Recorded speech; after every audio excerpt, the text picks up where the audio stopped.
everybody. Welcome back to the How to Podcast series, the place where we talk to podcasters about podcasting. And I get to meet my new podcast friends, which is awesome. We're meeting today with Jackie based on our friends over at PodMatch. Hi, PodMatch people. Thank you for this.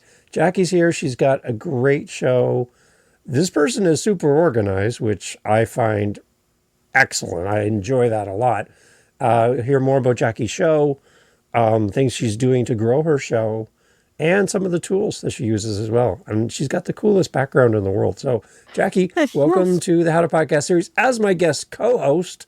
Nice to have you here. Great. Thanks, Dave. I appreciate it. I'm glad we got connected on PodMatch. I always love to give shout outs to PodMatch when my guests come on, because it's an organic way to grow your show. So I love it. It's wonderful. Go. Yeah. Yeah. I had Alex on the show here a while back, Alex Sanfilippo from PodMatch. Ooh. Great guy. He's such a nice guy. Such a great guy. So he just eats, breathes, and sleeps podcasting and supporting us as podcasters on his platform. One of the nicest people you'll ever meet. So if you ever have a chance to meet him, chase him down. He's a great guy. I would love that. Maybe I can go to one of the events coming up and maybe next year or something and meet him. You know, it's funny, Dave, how I found PodMatch. I didn't even know it existed, but I got an email from Alex and he's like, hey, you have a really great podcast and do you want to take this free quiz to see where you're doing well and where you could improve and see what your podcasting personality is. So I did that. I'm the balanced broadcaster. That's right. Balanced broadcaster. So it was interesting. That was eye-opening. It was like, okay, I'm doing well here. These are places where I'm doing great, and here's where I could improve. So it really was eye-opening for me. And so I started as a host back in May, and then like we were talking about before we started, it just grew like crazy. Yeah. All of a sudden my downloads growed, and I'm like, oh my goodness, because I was thinking of actually hanging up the podcast. wasn't sure if I was gonna do it anymore. Yeah, because I wasn't getting guests that I want. It just didn't feel like I was meeting the goals. I almost felt like a failure. Like I wanted to start it for my students, and that was my main audience, my main purpose for doing it. So I wanted to have experts on, and I wanted to have even my students come on and say, hey, what's your experience with being a student, and what advice can you give to other students that are starting this program? That, you know, it's never easy to go back to school and get a master's degree and do that. And especially for working adults, going to school online I've done it multiple times. I have 2 master's degrees and I took both of them online. So I can empathize with my students because I know it's not easy. And I just want to give them all the tools they need, the things I didn't have as a student. And so one of the questions I asked myself when I graduated with my second master's in 2013 was, I said, what are some of the things that I wish my instructors would have given me that I didn't have, that I could give my students because I never thought I would teach either, just like I didn't think I would ever be a podcaster, but here I am. And so that was one of the things I did. And so I wrote down all these different things because I'm a very organized person. So when I think of things, I like to write them down so I don't forget them. And so one of the things was reach my students in new and innovative ways. So this seemed like the next best thing. That was the most innovative way I could think of, was starting a podcast and just doing that. But yeah, I thought I was going to hang it up because I just wasn't getting the traction that I needed. And so it's funny because Alex, you probably talked about this on your show, and when he shares those statistics that so many are not successful, I thought I was in that camp for a bit. And so, but then when I joined PodMatch, I think that was something where I think the Lord said, don't give up on this. I want you to keep doing this. So Alex reached out to me, and the rest is history. So he's an angel, that Alex Sanfilippo. Yeah, exactly. Yeah, and in my signature, great. I have a Bible verse, and he says, "Oh, I love that Bible verse. It's one of my favorites." And I'm like, "Oh my goodness, this was meant to be." Yeah. So yep, it's meant to be. Nice. Yeah. So okay, talk about your show, Jackie. Can you tell everybody what it is, who's it for, what's it about? A little bit more about your show. Sure. So it's called Designing with Love. And I often, people ask me, where did you come up with the name? They love the name because it's unique. And I actually had a guest ask me on one of my recent episodes. She's like, where did you come up with that name? And so I told her, I said, well, I wanted to have design in there somewhere because I design learning experiences and I'm an instructional designer, and often people don't know what that role is or what is an instructional designer. So I wanted to make it accessible, but I also wanted to bring about love for learning and love for just being able to create the greatest experiences for learners, no matter what area they're in, or just making sure they reach their goals in life, whether it's workplace learning or college education or something. So I just thought one day I was coming up with names for the show, and then Designing with Love popped in my head, and I was like, I like that. That's kind of neat. So that's where the name came from. And it's an educational podcast. So I do have educators, other instructional designers that are on there that are either new to the field or they're looking to get into the field and they're just not sure where to start. So I try to provide practical tips and advice to them on that. So it's really fun. And it's grown it's crazy. I have guests on, and we almost always talk about AI technology. That seems to be the biggest thing that is perplexing educators. They're like, how do I handle this? What do I do? Because it's almost like when the internet came along and we're navigating that. And we're like, what do we do about this with the internet? Do you remember? You probably remember Y2K, right? And that whole thing was going to stop. Yeah, yeah, exactly. I remember that song by Prince, the 1999 song that came out, and we kept referencing that in high school and college. We're like, my goodness, what's going to happen? Everything's going to stop. The clocks aren't going to know what to do. So it kind of feels like that's what's happening with AI, just kind of like the internet era, you know? So it's very interesting. And I have different people on, and they talk about AI technology and how it's affecting education and, and things like that, and what we can do to stay ahead of it, but also, not be scared of it. So it's really interesting to kind of talk about that and those different areas. So I try to help my listeners to kind of embrace it and be cautious, of course, and everything, just like anything, but embrace it and know that it's not going anywhere. It's here to stay. So utilizing it. Yeah, I love that. Yep. One of the practical things I like to ask people who have guests on their show is how you prepare for your guests, kind of how you run your show with having people come on your show as a guest. Do you have any tips for people listening who want to have guests on their show but don't really know how to organize themselves? You're a very organized person. So how you can organize yourself with your guests? Any tips for people? Sure. So I use a combination of the workflow system in PodMatch, but then I also have a Trello board. And Alex, it's funny because we had a little bit of a conversation on the community, on PodMatch community, and I was like, yeah, I love the workflow, but the workflow doesn't give me everything I need. I like to be able to have checklists. That has checklists too, but I like to be able to put labels on things, and there's just a little bit more that Trello has that to where I feel like I can put some of my stuff in there, and I have the goals of the show in there, and so it's always that visibility of having that. But yeah, I just like to I'm a visual person, so that's why I really like Trello. So I utilize Trello, and then I also utilize ChatGPT. I've got the paid version, the $20 paid version. So what I do is I take some of the questions, if they're on PodMatch, I take some of their questions or some of their information, and I'll take I've got like a interview sheet, and I kind of keep track of things that way. But then I utilize AI, and I'll just be like, hey, can you help me just kind of draft some questions and some lead-ins, something that feels natural? Because I'm the same way. I want it to be conversational. I don't want it to be scripted or anything like that. They're just more guiding questions for me.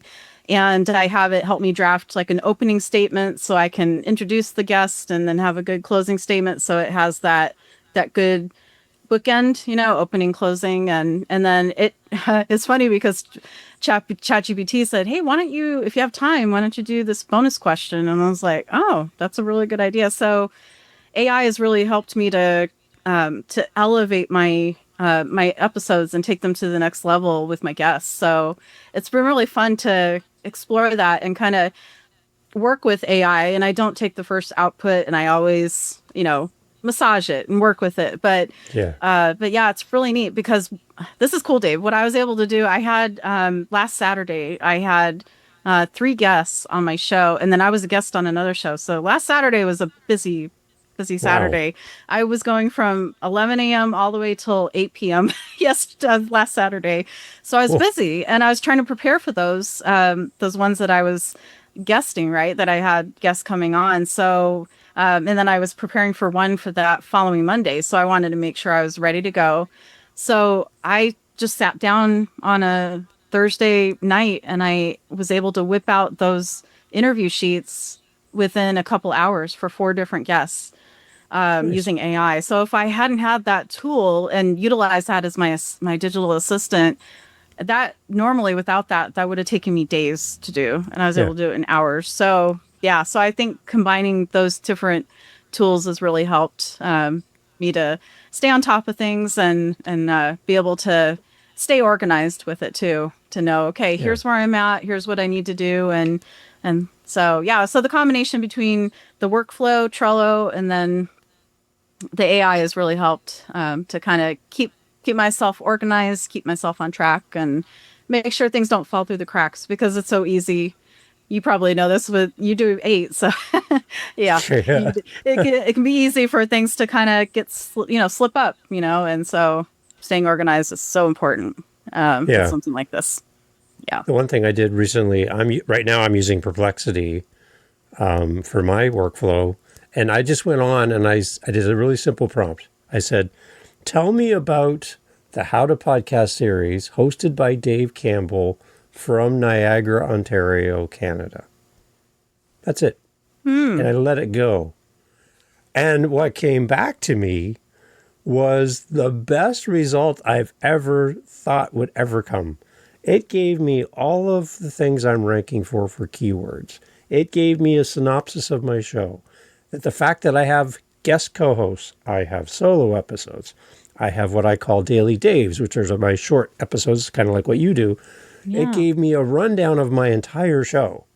Wow. And it was like, check, check, check, check, all the way through. Like everything I'm trying to do, it caught everything. Wow. And I'm like, what a great reinforcement and kind of pat on the back, like you're on the right path. Yeah. To see things that I talk about and how I do my show and the format and everything. All my keywords were there. Everything I'm trying to be ranking for.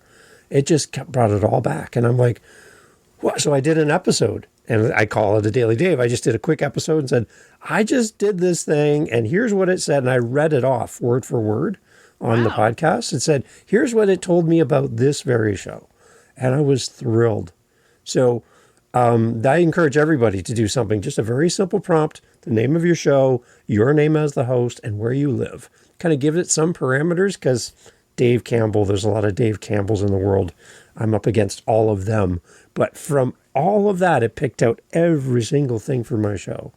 And it didn't hallucinate. It didn't give any weird things or anything. Wow. It was like spot on. So a challenge for you. Yeah. When you have a chance, go on and do something simple prompt like that, ChatGPT, see what comes back. Yeah. I think you might be excited to see that. That is cool. Wow. I love that. And what I love about AI technology is it does learn over time, right? So it knows about my podcast. It knows about my style of writing and the style of my podcast. So when it formulates those draft questions with those lead-ins, it does a really good job first pass. And then I adjust it and I'm like, those seem kind of long. It's going to be hard for me to say that on my, or even, just use that as a guide. Of course, I don't say it word for word, but I was like, ooh, that seems a little bit lengthy. Can we tighten that up a little bit? So, so I always guide it and give it, a little bit of that gentle, okay, let's go this way or let's go that way. So it's neat. Yeah. Does a good job. One thing you were mentioning was that you are already pre-planned out and locked and loaded into March. We're recording right now, everybody, October 11th. Yes. But you are already locked and loaded into the next year. Yeah. Wow, really? I'm already planned out. It's crazy. I just did 3 solo episodes that are going to be released in December, and I've got them already planned out. And then I just had a host on my show yesterday, and his episode is going to be released March 1st of 2026. I'm like, wow, it's amazing. It's just how did that happen? But yeah, and then I've got another, I think 9 episodes that are solo that I already, and so I utilized again AI technology to come up with some of those topic ideas, and then I just take that topic idea and I say, okay, let's come up with an outline. Let's come up with, what are some things that I could, and it's amazing. I mean, yeah, I could come up with the ideas and I come up with those initial things of like, here's what I'm looking to do. But AI Yeah. really helps me kind of bring them to life. So yeah, it's really neat. Like I did one episode recently. It's a solo one, and it was all about working collaboratively within, because in my type of role, we work with stakeholders, we work with subject matter experts to help bring the curriculum to life, because it's never just one person, it's always a team of people. So it was neat because ChatGPT was like, yeah, you could do that, and I'm like, do you think we could come up with like a theme, like something that would speak to people and kind of give them that sense of, because as an educator and as an instructional designer, I like to be able to bring the content to life in a way that is meaningful for people and that's memorable for them. So I said, yeah, why don't you do like a little road trip type of thing, and have mile marker 1 is this, mile marker 2, and then it had like all these different things that were akin to taking a road trip. And then, you put this in the glove box and and you take it out when you need it. And I was like, oh my goodness, I love that. The little handbook, like my little guidebook, I take it Yeah. out when I need it. And so it had all these mile markers along the way. And so then when I made the companion guide to it that people can actually download and everything, I kept that road theme and that road trip theme. So it's got like the little road thing and it's got the little mile markers. And I'm like, this is so cool. I love this. So now I'm thinking future episodes, if I can have a theme like that, I think that would be really neat to have that. So it's cool how that I was like, hey, can we come up with a theme? And it said, yeah, why don't you do this? And I'm like, I love that. Yeah, that's great. Were Yeah. you an early adopter of AI, or did you kind of wander into AI? It's interesting. I was cautiously optimistic Yeah. about it, but then they started pushing it at work where I work. So Oh, I work for an educational services company, and we provide consulting and curriculum services for one of the largest Christian universities out here in Arizona. It's called Grand Canyon University. And so we provide those services for them. So we help them build their programs and their courses out and things like that. And so they they were really not pushing us, but they were encouraging us to utilize AI technology. And so because the curriculum is proprietary and we don't want that to get out there, they created a closed system AI model for us. nice. And so we use that, and they have chatbots for students that they've been developing. So the IT team has been just phenomenal at kind of really embracing that. And so they have one called Mira, and it's for science students. So those that are like in nursing and science, to get that help, the study tools, and it can do flashcards and all kinds of things to help them Nice. study for their exams. And yeah, it's really fun. And then they've got one called Isaac, and that's for the math students because math is always hard. Yeah. And they're bringing about more. So they're going to have one for doctoral level students to help them with their dissertations and their research, and they're going to have one for counseling students coming up. And what's another one? College of Education is going to have one, so they'll have one for their teachers and things like that. So yeah, so it continues to grow, and it's amazing. We even have one that's internal. They're going to actually release it to faculty coming up, but it's called Faith Plus, and it's a tile that we have, and we're able to actually see where we can integrate Christian worldview and free market concepts and character education, those areas those initiatives that Grand Canyon is really passionate about. So it's really neat because character education feeds really well into Christian worldview about the human value and dignity. And then free market is all about, being able to have that free marketplace of ideas and be able to start a business, right, and grow it. And Yeah. so it's really neat to see how we're integrating that into curriculum, but then utilizing the AI to come up with those ideas and integrate that. So it's a lot of fun to see where I'm utilizing AI in every aspect of my life now. So I'm utilizing it at work, I'm utilizing it in my teaching and in my podcast. So yeah, and then I helped it helped me to with my book too, to kind of not to write it necessarily, but just to like I had my chapters all lined up, and I felt like something was not quite there with the chapters. I felt like something was off. I have 20 chapters in the book, and as I mentioned to you before we got on the air, the book is based on one of the most popular solo podcast episodes, and so I broke each chapter into elements, but it just felt like it was off for some reason. I'm like, this just doesn't feel like it's in the right order, but I couldn't pinpoint what it was. So I took all my chapters and I stuck them into ChatGPT, and I said, hey, are these in a good order? Because this is what I'm looking to do with the book. This is what my goal is of it. And can you kind of evaluate the chapters and see if I need to rearrange anything? And it came back and it said, yeah, you've got, these are in good order, but why don't you rearrange some of these? And I was like, oh, okay, this is really good. I like this. So I didn't go exactly with what it did, but for the most part, yeah, I was able to rearrange. And when I did that, I was like, oh, this is so much better. I knew something was off, but I just couldn't pinpoint what it was. So it kind of helped me work through that and gave me reasoning behind it. So it's like, don't just change these chapters, but here's how you can actually make it better and make it more digestible for your readers. So it's like, oh, this is great. I love it. Yeah. So yeah, it's been great to have that assistant, that digital assistant. I call it my companion too sometimes. Digital companion. There you go.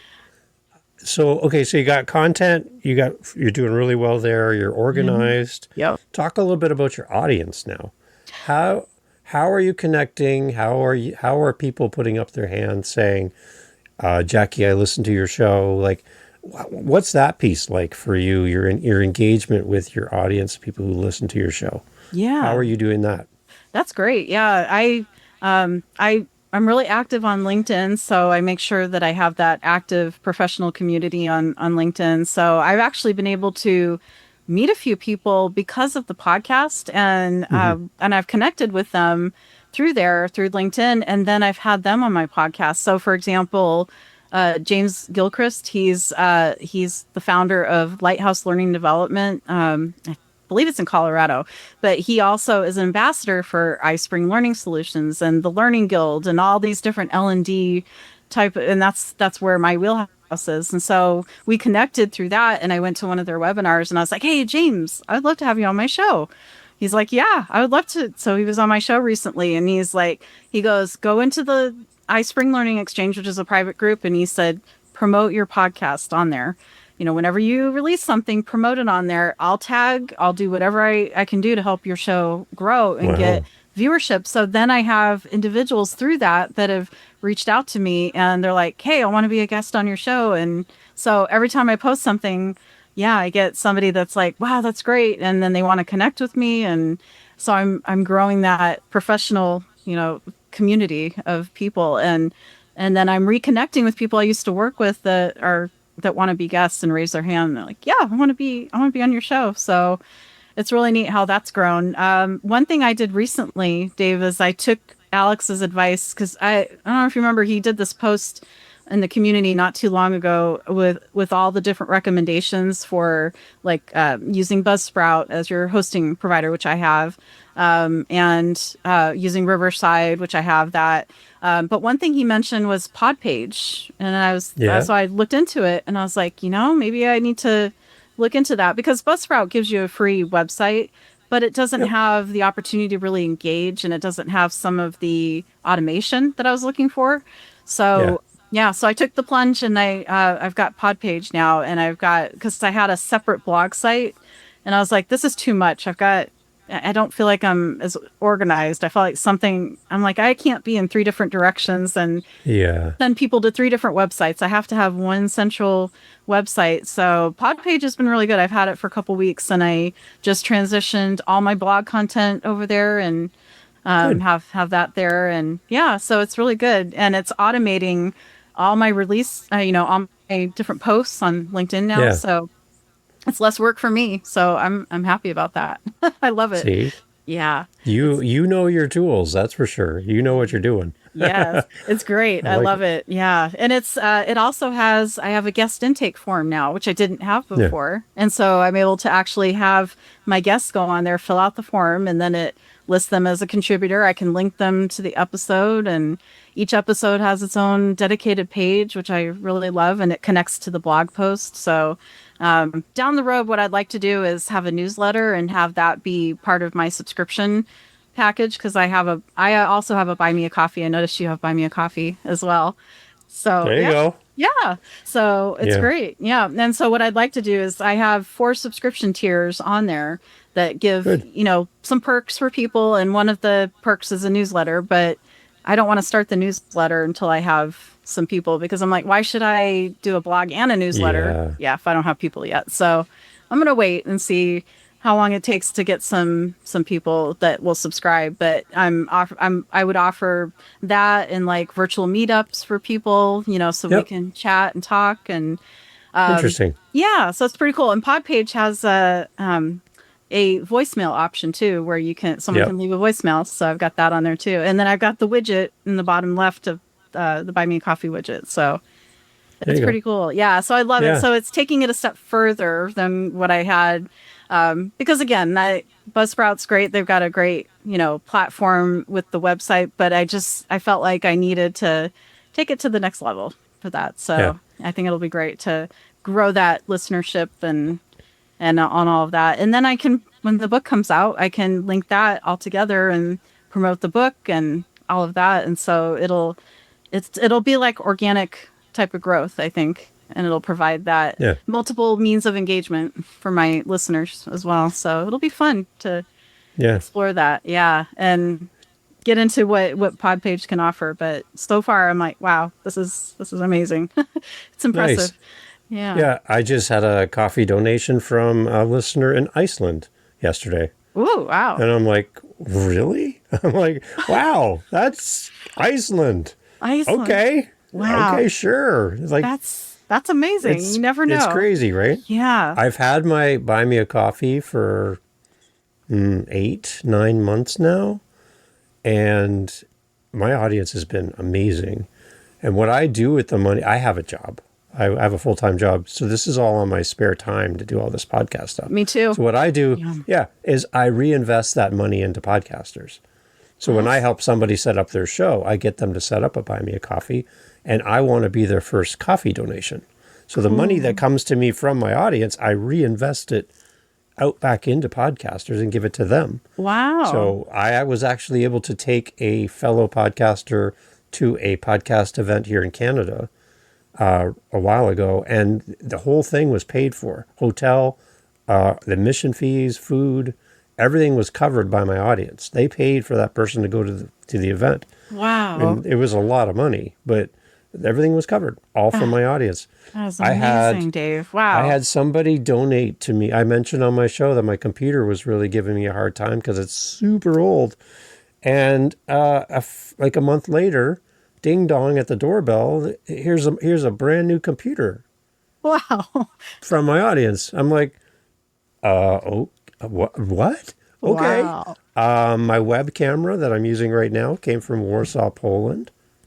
Oh my gosh. A that listener is in so cool. Poland was like, hey, I want to buy you a camera. I'm like, Really? what? Really? I'm just creating content here. I'm just having fun. And they're Wow. like, yeah, we want to support you. So, yeah, that's a form. What I tell all the podcasters when they first get set up is use something like Buy Me a Coffee as a way for people to engage with you, Right. right? When you create something for people, you build a companionship with these listeners. Right. And they see you as a regular pop-up on their phone every week or every 2 weeks whenever you do your show. You become part of somebody's regular routine. Exactly. And in that, they feel like they know you. And they just want to do something nice. Mm-hmm. So if you have a way for somebody to buy you a $5 coffee, they will. Exactly. If you tell them about it, right? And then I'm using SpeakPipe, which is similar to what they have on PodPage. But my SpeakPipe, I have almost 400 messages, voice messages from my listeners. Like, they just keep coming in. People are like, hey, I love the episode. Hey, I want to be on the show. All this fun stuff. And it's just, you get these emails. You're like, this is so cool. Wow. Right? And that's where I think people really struggle when they first start their show. They create content. They put it out in the world. And if you're a solo podcaster, you're doing it by yourself. Yes. And you're like, is anybody even listening to this? Right. Like, I see the stats. I see people. I see a number. But I don't know who they are. Right. Are they passive? Are they active? Yeah. Once you get those tools in place, like a Buy Me a Coffee and a SpeakPipe or a PodPage version, then at least people have a way to respond to you. And once you start hearing those messages, what I love on Buy Me a Coffee, I don't know if you've done this yet, but there's an option on Buy Me a Coffee to record a video thank you to the person who donates to you. I'm using that all the time now. So I always have my coffee with me when I do it, because it's Buy Me a Coffee. And I just turn on and I record a video clip just for that person. Right. It's like, hey, Jackie, thank you so much for filling up my cup. Thank you. I really appreciate it. You're so great. Yes. And it's something that you do for that one person. Right. And they feel like you're connecting and you're taking the time to do that. Yeah. And the reason why I like 10, that. 15 seconds, right? Something. Yeah. It's the Taylor Swift hat at her show. You know, when she would dance down and there would be one fan at the end of the stage waiting, she would dance down. There was the 22 hat. She would take it off, put it on the kid or whoever it was, the fan in the moment at the show, give them a hug, and then they would dance off, right? Yeah. Everybody in that big arena wanted to be that person to get a free hat from Taylor Swift. Right. She can't give a hat to everybody. Well, she probably could afford it, but she wouldn't do it for everybody. She did it for one. Nobody was jealous. Everyone was cheering for that person. Mm-hmm. Super happy for them. But Taylor took a moment out of all of those people to focus on one. And when she focused on one, everybody benefited. Right. So as podcasters, we, like Taylor, need to focus on the one. Focus on that one person. Connect deeply with that one person. We wish we could do it for everybody, but we can only do it for the one. Right. So a video message back to a coffee donation, and the response to that from the person in Iceland was like, oh my gosh, this is the coolest thing ever. A video response. Thank you so much. Right. That people remember those things. Absolutely. Right. And a DM, when you get into Instagram, for example, a voice message DM rather than a text. Right. Because people want to press play on that. They're like, what is this thing? I want to know what is this Jackie's voice? Right. Hi, it's Jackie. Hey, Dave. Thanks for listening to the show. Oh, Jackie's talking to me. Yeah. My favorite podcaster is talking to me. Right. It's above and beyond. It's do for the one you wish you could do for the many. Right. It's personable for them. Yeah. They feel like, that they're not just another listener, but they're, you make a difference in their life. Yeah. Yeah. Yeah. And then they become your super fan and your loyal listener, right? Right. For life. And then they pass it along and then they say, hey, I've got this great, they're going to remember that. Absolutely. Yeah. Yeah. I love that. Yeah. That's neat. Before we wrap up, Jackie, because I could talk to you all day, your growth idea, what is your measure of success that you know you're on the right path for your show? What's that marker, that mile marker for you? Right. What is it, that thing? Doesn't have to be the finish line, but what keeps you going? What keeps you directed in the right way, in the right direction? How do you measure success for your podcast? I think when I hit, so on my Trello board, this is something why I love the Trello board, because I have my milestones on there and I have like next milestone is this. So that's nice because Buzzsprout has 2 different achievement milestones that you can track. One is your downloads and one is your episode published, how many you've published. So I recently got my 50 published milestone. So now I'm... Good job. Yeah, thank you. So it was really nice because then I was like, I'm going to celebrate this with the community. And I got, so I did it on LinkedIn and Buy Me a Coffee. And on LinkedIn, I got so many responses. They're like, wow, this is great. I love this. And then on PodPage, it has, it'll actually post my reviews. So I got a 5-star review and it posted that, and I got a lot of people responding to that. So I think for me, it's like every time I reach a milestone, it's like, okay, this is great. So next one is 75 and then 100. But I think the 100, that'll be the great one. It'll be like century mark. Oh my goodness, I reached 100. And then, yeah, so I've got a fellow coworker. She has a podcast and it's a writer's podcast. So she has writers that come on her show, kind of like with yours, with authors and writers coming on. And she told me the other, it was a couple weeks ago. She's like, yeah, I'm going to reach, I think she told me like 100,000 downloads. And I'm like, oh my gosh, Ruth, I'm not even close to that. I'm at like almost 2,000. I'm approaching 2,000. So I'm not quite there yet. But I mean, if I can get to 10,000, I mean, that would be golden if I could get to 10,000. Right. Yeah. And like you said, it's not a finish line. It's just what's that next mile marker, right, that I can reach. Yeah. So yeah, I would love to be able to, reach 5,000 and then reach 10 and just keep, the sky's the limit with podcasting because it keeps growing. And I think, there's all this hype out there that podcasting is it really going to sustain, but I think it will. I think it's a medium that continues to just grow. And I don't think there's any risk of it being oversaturated because I think people have such unique ideas and unique ways they can reach their audience, that they have niches that they can tap into. So yeah, like this one you have, you do it differently than another person might do it with podcasting. I was on the Podcaster Nation with Rory Paquette. With Rory. So I was on his and we did ours, it was a little bit different. And we talked about stuff too, about podcasting and everything, but each person's style is going to be different. So you're going to appeal to a different audience in a different way. And you may both have the same set of listeners, but they get something unique out of each one. So so I don't think we can ever saturate the market too much or anything like that. I think there's always that potential for us to reach those goals. But yeah, for me, it's like once I hit that century mark and once I get to 10,000, oh, wow.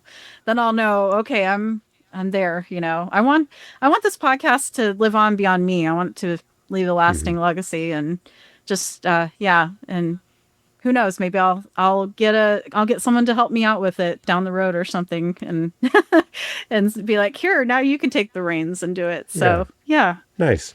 Yep. I love it, Jackie. Like I said, I could talk to you all day. I love talking to podcasters. Yes, me too. The most inspiring people to talk to, and it's nice to talk to somebody creative. Yeah. And somebody super organized, too. Yeah, thank you. That's amazing. Yeah. Really good. I've always been organized. Ever since I was a kid, it's funny because you know how kids usually will have messy rooms and the parents have to say, hey, Jackie, clean up your room. My mom never had to tell me to do that. And I got this when I was in grade school and I still have it. It's a door hanger that says, don't move anything, don't touch anything. I like my room this way. And I still have it. It's still on my door. It's got a little bit of tape because the top part of it tore, after some time.